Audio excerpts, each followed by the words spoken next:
Okay, good afternoon. Martin here from the Filipino Hospitality. Thank you once again for joining us for Motivational Mondays.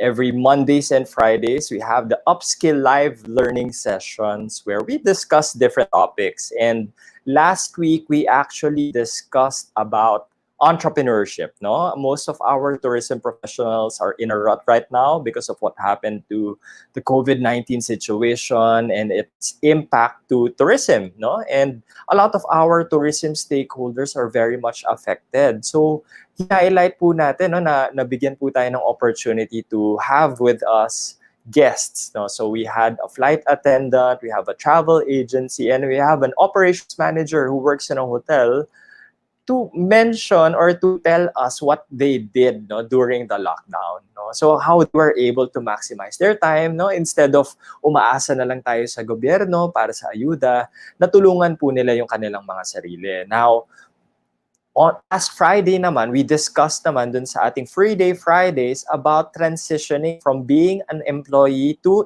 an entrepreneur. No? Ano ba yung steps? Ano ba yung tips na pwede natin gawin in order for us to transition? Because I'm sure a lot of us would also like to have your own business someday. In fact, I even shared no, my little story kung paano ako simula sa aking the Filipino hospitality. And so I transitioned from being a hotelier to a professor to again a consultant, right? So now during our conversations in the past few weeks in the previous episodes of UpSkill Live Learning Sessions, na mention po natin that it's important to promote your destination, di ba? So, in terms of tourism planners, tourism officers, even the private stakeholders like hotels, resorts, travel agencies, tour operators, or transport sector, you have to be constantly promoting already your destination. Kasi, like, ako, especially, I can very much relate to this, no? Personally, I'm thinking of where to go. What about you guys? Maybe you can share in the comment section, di ba?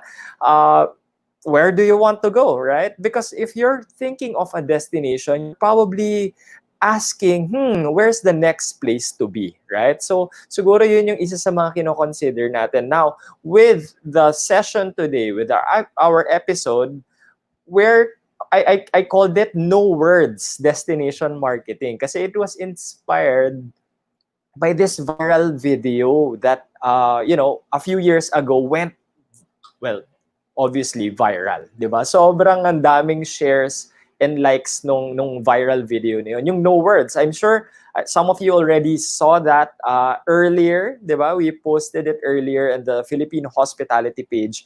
We'll also upload that in YouTube once again, no? Just for you to see, no? And look back, no? And reminisce, no? Ang galing nung ad, no? So later we're going to have with us one of the CEO and the founders and the producers of Keep Filming, and later maybe we can ask him no ano yung naging inspiration nila with regard to that video, right? In fact, later after that we're going to also show you the sequel, right? So meron pong sequel yun. If you haven't seen the video yet, there is a sequel to that video, so we're very excited to feature that as well. Now, before we have James with us, no, before we bring him and discuss, no, ano yung mga naging influences and inspiration nila for taking and creating that video, I just want to discuss a little about destination marketing, right? So again,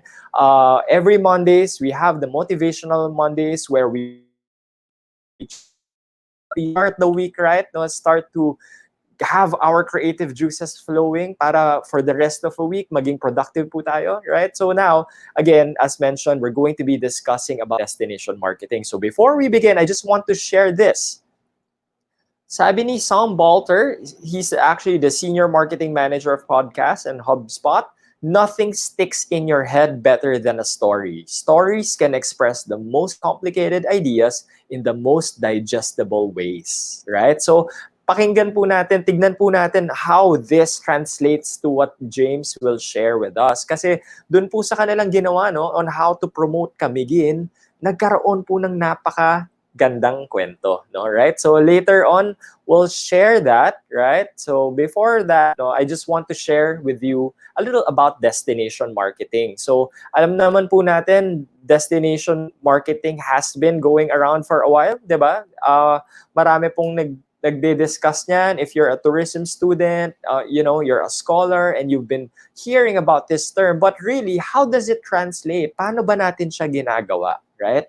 Paano ba natin siya ina-actualize in promoting destinations, right? So, let's try to read a little here, no? Ano bang sabi dito? So, ang destination marketing daw is the process of communicating with potential visitors to influence their destination preference, intention to travel, and ultimately their final destination and product choices. So nakikita po natin dito, no? You have the opportunity to communicate. I want to highlight that, no? We've been saying highlighting the importance of communication. So communicate, no? How do you communicate? How do you talk to your target clients, no? So say for example, you're from a destination. Sino ba? What kind of tourism are you promoting? What kind of market segments are you targeting, right? So dapat po nating tignan yun. Dapat po nating pag-aralan before we even do marketing, right? Kasi syempre, no, hindi lang yan one size fits all. I have the answer and I have the solution to your problem, because it's not like that, no? Every destination is unique. It has its own special characteristics, and so you have to highlight on that, right? So kailangan po natin pakinggan yun. Now, just to see, no, ito po ay isang overview, no? Highlight lang po siya. It's the catalytic impacts of destination promotion. Ano ba yung mga dapat i-consider? Ano ba yung mga gusto nating output o resulta ng ating pag-promote ng isang destination? So, unang-una, syempre, bakit ba natin gusto i-promote ang isang destination? We want to raise the quality of life. We know the importance of tourism as an economic driver. Diba? Na marami pong trabaho ang nabibigyan gawa po ng turismo, right? So, paano natin yun gagawin? So, number one is to raise the destination profile. Sabi natin kanina, gusto natin ipakilala ang isang destinasyon. Gusto natin ma-highlight, ano ba ang makikita? How do you differentiate one destination to another? In fact, for example, in one region, isang region pa lang po yan, within a region, marami pong municipalities, marami pong mga cities na pwedeng maging destination potential, right? So dapat po yun, titignan natin, ano pa yung mga dapat i-consider. Of course, you have to build transport networks, no?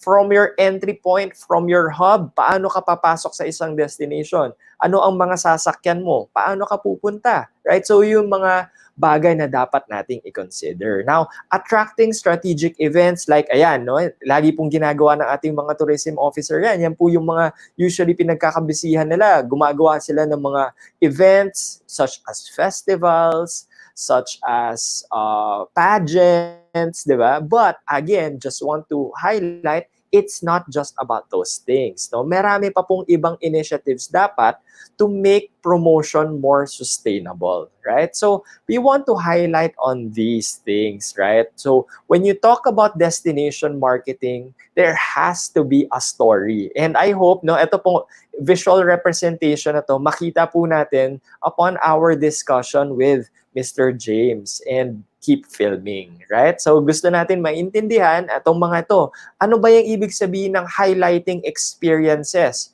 Bakit mo kailangan ng storytelling? No? Ano ba yung kwento na gusto mong i-communicate? Is it really just about highlighting the destinations, or is there a way on how to communicate those through your stories, right? So ito po, no, I hope matignan po natin yung mga elements po na to as we discuss with Mr. James. So without further ado, maybe I just want to introduce Mr. James de la Vega.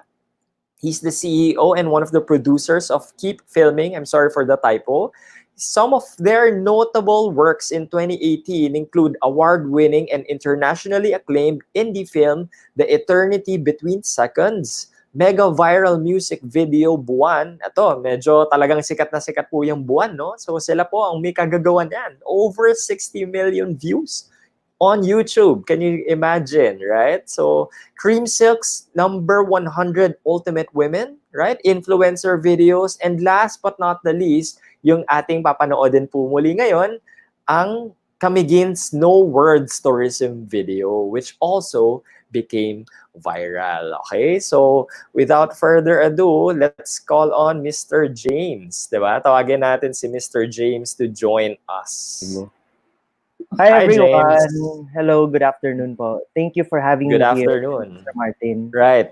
It's my pleasure and our honor to have you here. I'm glad you were able to fit with your busy schedule yung ating UpSkill Live Learning Sessions. Because again, as mentioned, this is the least we can do for our tourism stakeholders. No? Alam po natin yung impact that's been happening in our industry, and as much as possible, we want to help, right? So if you, by the way, guys, if you have comments, suggestions, please feel free to let us know. No, you have our comments there.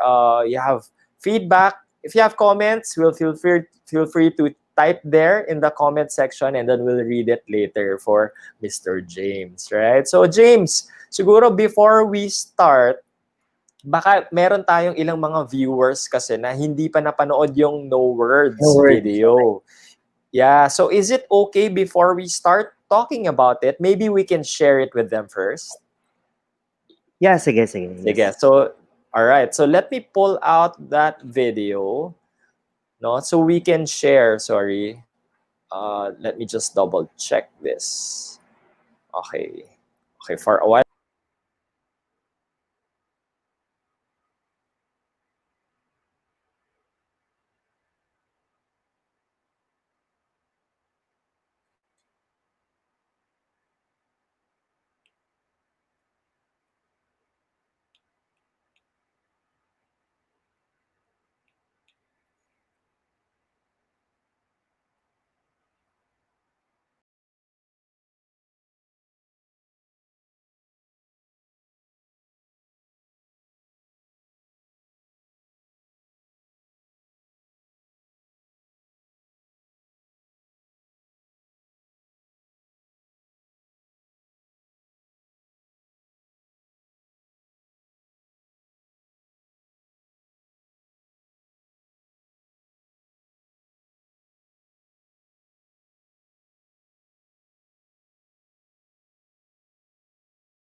Okay, thank you very much. Apparently, I apologize, everyone. I think there's a problem with the audio, right? Hello? Parang wala Yes. siyang audio. Yes. Right, kasi from my side, from my computer, I can hear the video playing. So siguro we'll check on that technical difficulty. But again, I apologize. Actually, I posted it in the TFH page naman, the no words video. So if you want to watch that video again, feel free to just check it there. Kanina dun sa post namin, sometime around lunchtime, we already posted the video ahead. No? So if in case you want to watch that again, talagang napa-no words yung ating video. No audio din, right? So again, that's one of the challenges of a live session.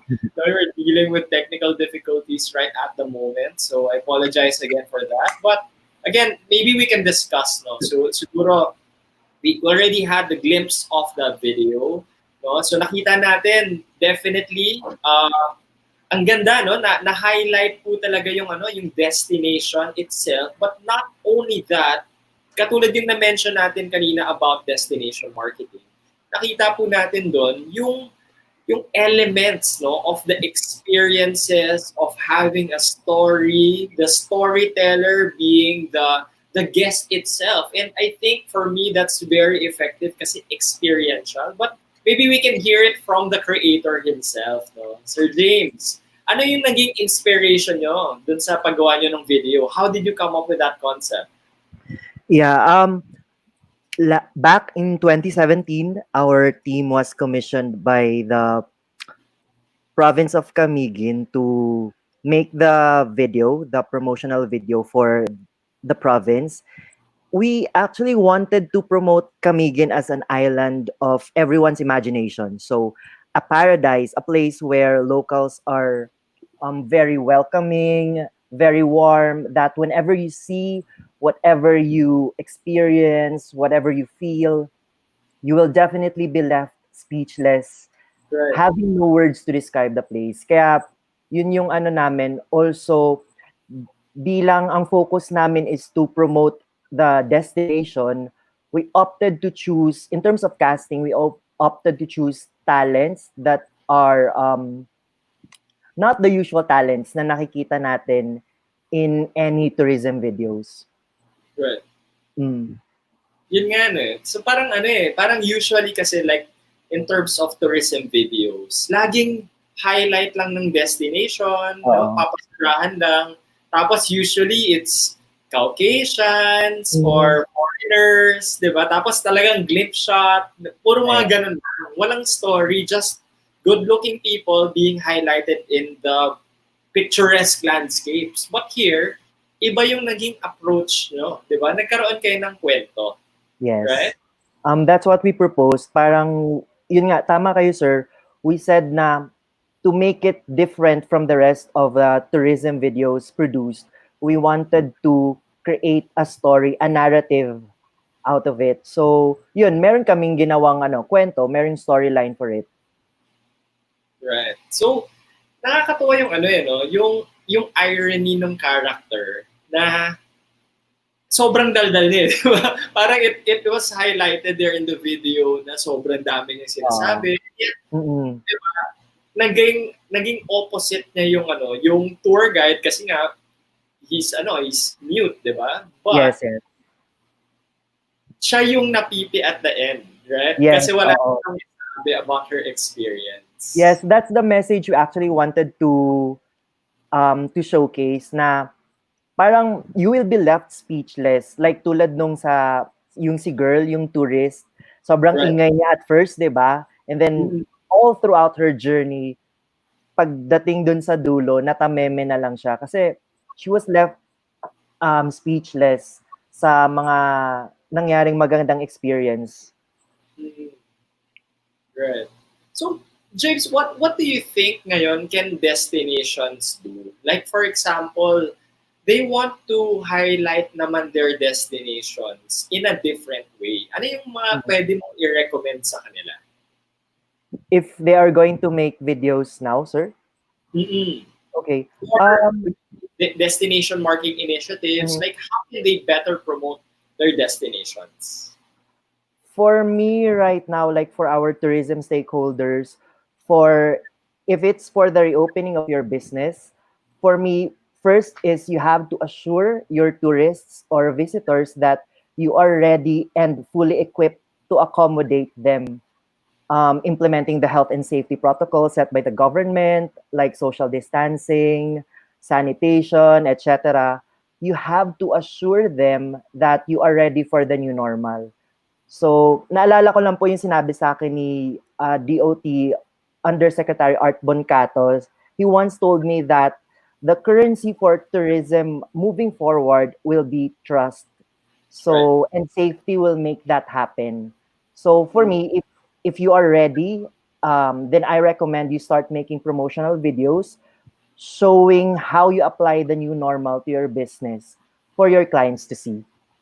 Right. So Mm. now it's no longer just promoting how beautiful your rooms, your amenities, Yes. diba, that you're building, but it's how safe you Yes. are Oo. in terms of your Yes. hygiene, sanitation, yung Mhm. standard operating procedures kasi ngayon nagbabago na eh, di ba? Mm.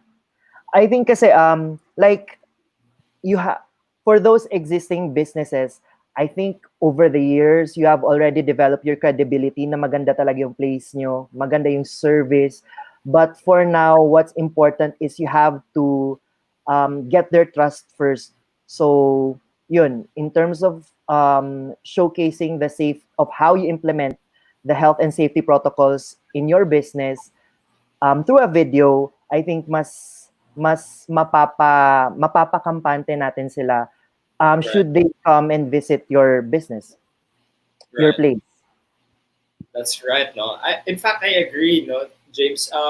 The Department of Tourism actually released an implementing rules and regulations. No, they gave recommendations na ano ang mga dapat standards ng mga accommodation, for example. And in fact, right now there's an order wherein you have to secure a permit, no, or clearance from the local Department of Tourism. So, say for example, you're from the regional tourist, you're from Cordillera, no? You have to go to the Cordillera Administrative Region Department of Tourism. So you need to get clearance na, okay, we're doing these protocols, we're doing these procedures so that you can be, ano, kasi ngayon, a lot of the destinations, by the way, has started today, no? A lot of them already transitioned to GCQ. So, ang sabi po ng Department of Tourism, at least 50% of the accommodation can be occupied, right? So tama ka, no? Mm. Yung highlight mo, yung safety, hygiene procedures needs to be highlighted. But what about destinations? Is it okay to start marketing now? Hindi ba ano? Kasi before, nung COVID, nung kasagsagan ng COVID, parang ang hirap pang mag-marketing kasi parang insensitive mo naman, di ba? Nagbebenta ka ngayon, naghihirap yung mga tao, right? But what Mm. about now? We're already transitioning to GCQ. In fact, a lot of, well, some provinces talagang ano na, no? Kumbaga modified GCQ na sila, right? So they're already accommodating or starting to Mm. plan to accommodate tourists. Now, what do you recommend they can do now? No? Ngayon na, okay, ito na, magta-transition na tayo. Ano kaya yung mga steps na pwede nalang gawin? Other than the accommodations, for example, promoting how safe their accommodations are. Well, I'd like to say na it's safe na rin naman to hindi na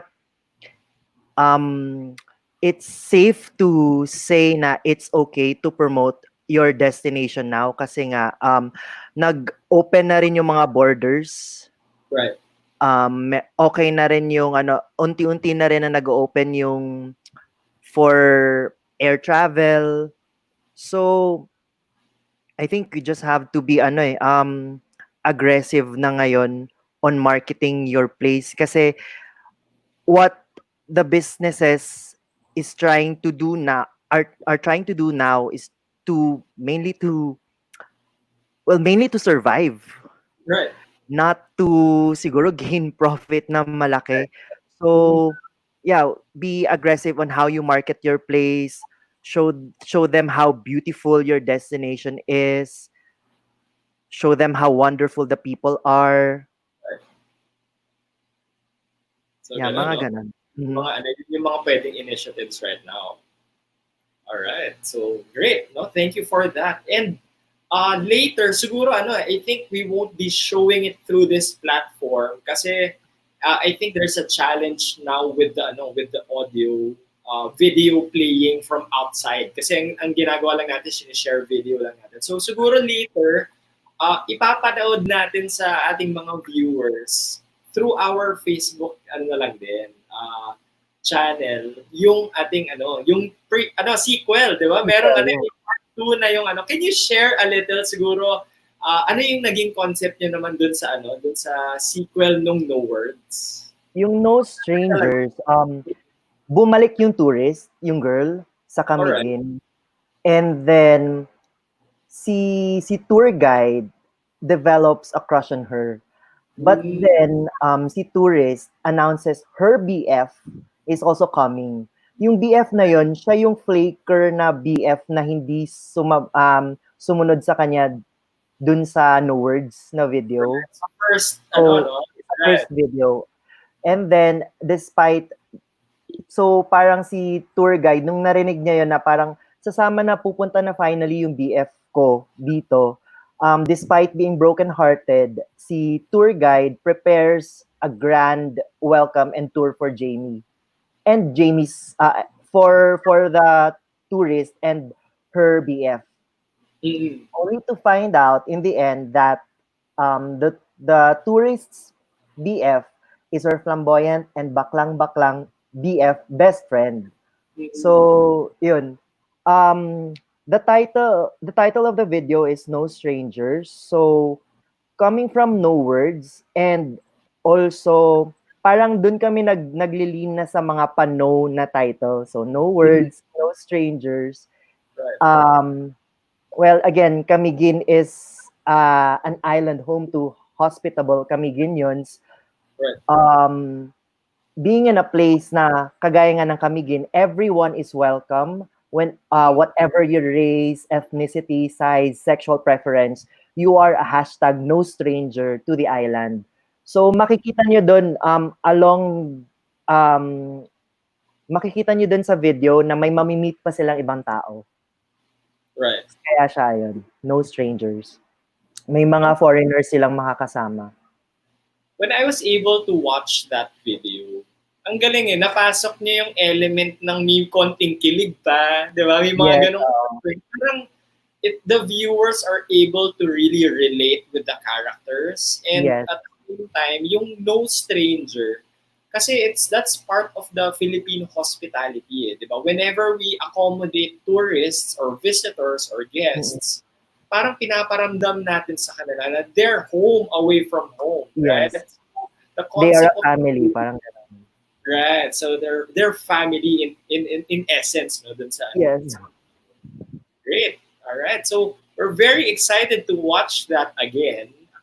Later, I promise, no, sa ating mga viewers, we're going to share the video again at the Filipino Hospitality page. And eto, meron pa akong narinig na hindi pa actually nare-release. I don't know if we're allowed to say this, but they're coming out with the part 3 already. Tama ba, James? Yes. Hinintay lang namin yung proper timing kung kailan siya pwedeng i-release. But it's may no din sa title niya. Okay. Great. Yeah. So aabangan po natin yan, no? We're going to really wait on that, diba? But if I see a pattern, it seems that the stories you had is consistent with each other. Para siyang ni kwento talaga, no? So going back to our topic kanina, which was about destination marketing and how there should be an element of storytelling, paano nyo in-ensure na consistent yung inyong tema at it's in one way or another related to each other? Kasi itong challenge sa mga sa mga ibang destinations, paiba-iba ang kanilang kwento tungkol sa promotion ng destination, because unang-una siguro, I don't know there's no siguro, truth be told, no, with all due respect sa ibang mga lugar, napapalitan kasi yung tourism officer, right? So walang continuity ng program. Ang nangyari, gusto palitan lahat, right? So which is, very challenging when you promote a certain destination. But what about Camiguin? Anong ginawa niya sa Camiguin? Challenging kasi yung Camiguin for us. Well, kasi alam naman natin na Camiguin is the second smallest province in the Philippines. Maraming magagandang destinations doon, pero challenge sa amin for us to create another video showcasing the same places.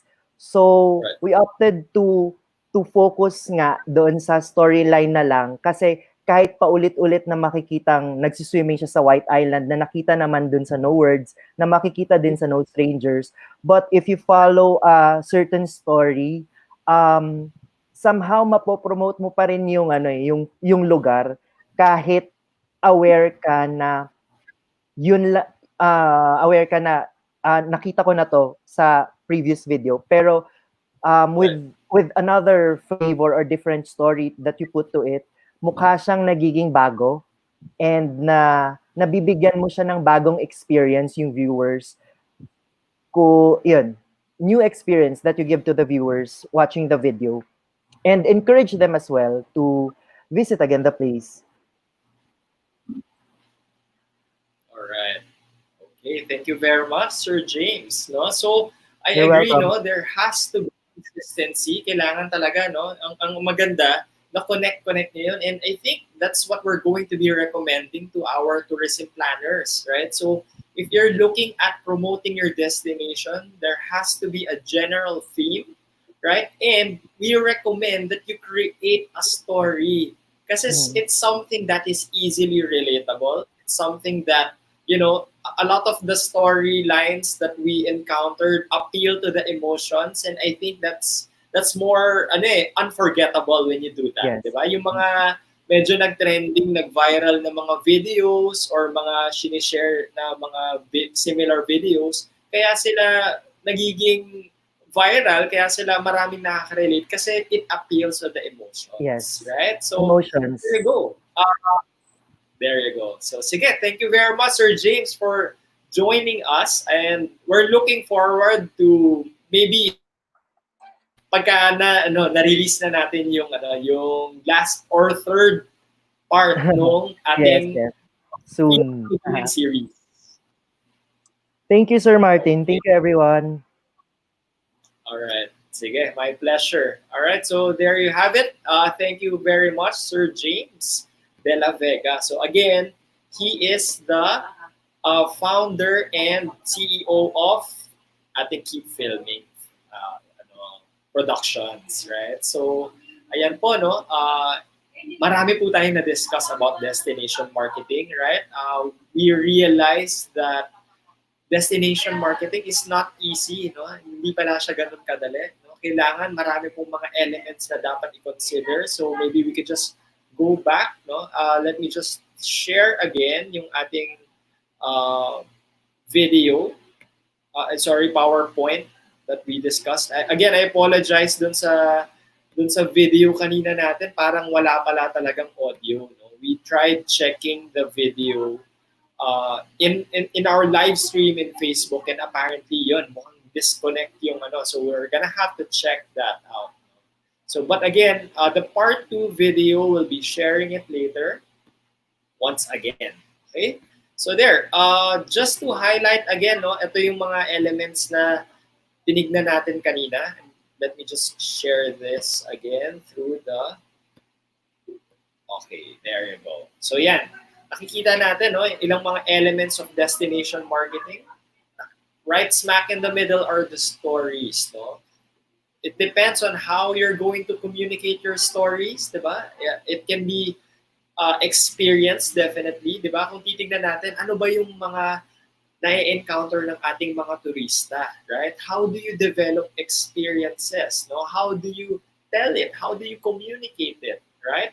Is it through what platform? Is it through social media? Is it through YouTube? So depende po yan, right, on the approach that you're going to do. But just to share, no, we're very much excited because what we're going to be doing is we're working together with Sir James. No, the Filipino hospitality is already or going to be working with Keep Filming Productions kung saan magde-develop po tayo. Kasi again, as part of our services include tourism master planning and development. No? So we try to help develop destinations by helping them create their frameworks on how to promote them. Now, promotion is one thing. Having a plan is one another, right? So, kailangan po yun, holistic po, no? Kailangan may plano, meron tayong strategies, meron tayong mga dapat gawin before you can even promote, right? Hindi po pwedeng basta, okay, gawa ka lang ng video and pray that it will be viral, di ba? So, hindi lang siya po ganun kadali. Your programs has to be consistent. It has to be through and through. So, parang sinabi ni Mr. James kanina, it has to be connected. No? Yung mga topics, yung mga discussions has to be connected. Right? So, ganun po ang ginawa nila. Just to share, no?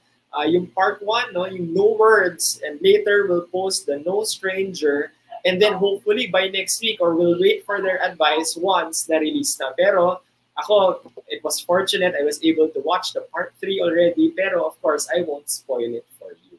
We'll wait for their official announcement. Of course, the Tourism Office of Camiguin will be posting that soon, right? So, what about you? If you're a tourism planner, you're a tourism officer, you're a travel agent, you're a hotelier, no? You're from the accommodations or you're from the transport sector, what are you planning now? No? How can you promote your destination? Kasi again, by the way, it's not just the work of the Department of Tourism, your provincial tourism, or your local tourism office. No? The tourism, lagi natin sinasabi, tourism is everybody's business.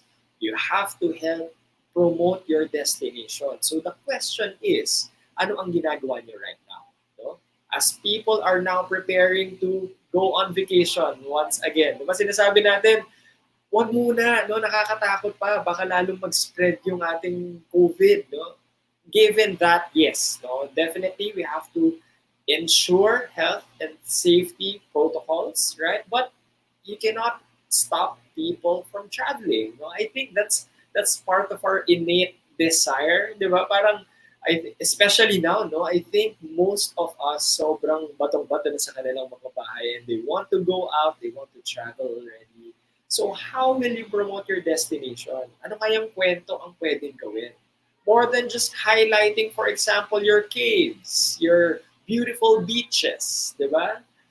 In other destinations, meron din yan. How will you differentiate yourself, right? Anong klaseng experience ang meron sa inyo so that you can highlight it and differentiate it from others, right? So I hope, no, dun sa ating overview on destination marketing, I apologize, we don't have too much time, right? But at least no, nabigyan po nating linaw ang konting paraan, no, kung ano ang destination marketing. Now, mabigyan tayo sana ng idea, and hopefully, starting today, no, we'll start creating our strategies, no? By next, or actually within the week, we're going to be talking with La Union Tourism through their tourism office, the tourism stakeholders. Alam naman po natin, no, ang La Union ay isa sa mga upcoming destinations. In fact, when Boracay closed during the nung sinarado po yung island, right? La Union became one of the major destinations. Now, I think, no, ito, nakikita lang natin forecast based on studies and based on experts' projections as well, ang mga destinasyon na mararating gamit ng kotse ay siyang sisikat. No? Do you agree? Can you write in your comments? Kasi the experts are saying aviation or airfare is definitely not going to be cheap anymore. Sabi nga nila, goodbye na daw ang mga promo fares. Kasi, of course, no, we cannot maximize the seats anymore because of social distancing, right? So, syempre, with lesser seats on sale, magsasacrifice po ang pricing, right? Alam naman po natin yan through revenue management strategies, no? So, challenge na po ang airfare. Ang mga destinasyon na may medyo malayo, na ngayon pa lang or dati pa lang medyo mahal na, expect na natin mas magmamahal pa. Now, how can we cope up now? What are we looking at? Ano bang mga next strategies? Sabi natin, no, we're going to focus now on local tourists, right? Sino? You have to segmentize. You have to further on define who your target markets are. Pag sinabi natin local market, sino sa local market? Is it from the same province? No, mga karatig bayan ba natin yan? Is it from the same region? Or are we targeting destinations that can reach us via land?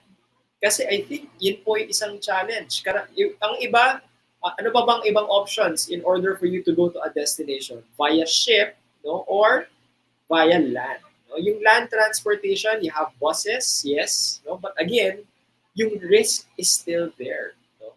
So public transportation will still be an issue.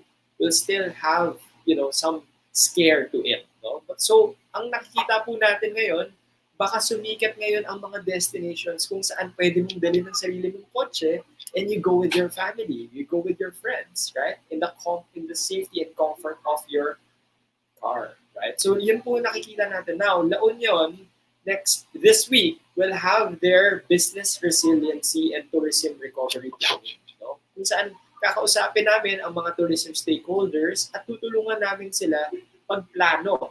Because again, sinasabi natin, parati dito, if you fail to plan, I think you're planning to fail. No? So we really have to make conscious effort in planning. No? Paano ba magre-recover ang ating turismo? Paano ba natin ma-engage at kasi again, it's not just the job of the tourism officers. It's not just the job of our government. No? Lahat po tayo all have a role and responsibility to play. And so tourism stakeholders need to get their act together. Kailangan po gumawa sila ng sarili nilang initiatives so that they can also help promote their destination, so that they can also plan, bounce back their tourism. Right? So let me hear your thoughts. No? What about you? What are your current challenges in terms of destination marketing? In terms of promoting your destination, yung inyong lugar?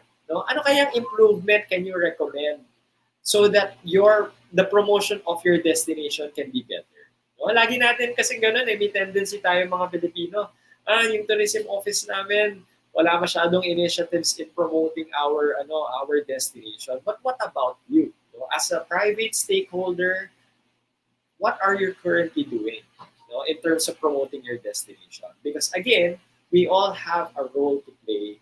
And I hope na during this time, since we're still transitioning, hindi pa lahat bumalik po sa kanilang mga opisina, sa kanilang mga trabaho. Right now, we have to be planning. We have to be talking with our tourism stakeholders. Engage them. Pick their minds. Sabihin natin, pag-usapan natin, ano ang pwedeng mga strategies, anong mga initiatives ang pwede natin gawin so that we can all together help bring tourism back to our places and our destinations. Okay? So, we're looking forward in hearing your examples, your questions, Kung meron kayong mga further comments and suggestions, additional topics you guys might want to talk about, please let us know. I just want to acknowledge some of our viewers. Si Miss Stella, thank you very much for that acknowledgement. Thank you for, I guess, your applause for our current topic today. Sabi din pala ni si Mr. Ariel of DTI Davao. It's available daw yung videos. If you want to check the video of yung No Words, it's also available in YouTube. But again, we'll also upload that in our YouTube page, the Filipino Hospitality. So if you haven't done that, ito po, i-flag ko lang din po yung ating the Filipino Hospitality. Yan po, I hope you can subscribe to our YouTube channel because again, we want to promote your destination. As much as we can, we want to help promote different destinations. Kung gusto po nating ma-highlight, i-share nyo lang po sa akin. Feel free to DM us, email us your links of your videos, and we'll be glad to share it for you so that we can promote our destination. Sabi nila ngayon, no, we have to promote our local destinations because we want our destination, our tourism to be booming once again. No? So every help that we can, we're going to be doing it, and we're glad that Filipino hospitality is one platform that we can use in order for us to promote our destination. So siguro yun na lang po, no? Yun lang pong pag-uusapin natin today. On Friday, of course, no, Free Day Fridays, we'll start to attend again, no. I-try natin i-transition, pag-usapan uli natin in more detail about destination marketing, and then we can have actual steps. Ano bang mga recommendations? Ano bang sinasabi ng mga experts so that we can promote our destinations better? So that you, no, can also do that in your own province, in your own municipality, in your own destinations. All right. So thank you very much for joining us once again for Motivational Mondays. This is Martin again. We're signing off, and I hope you can join us once again on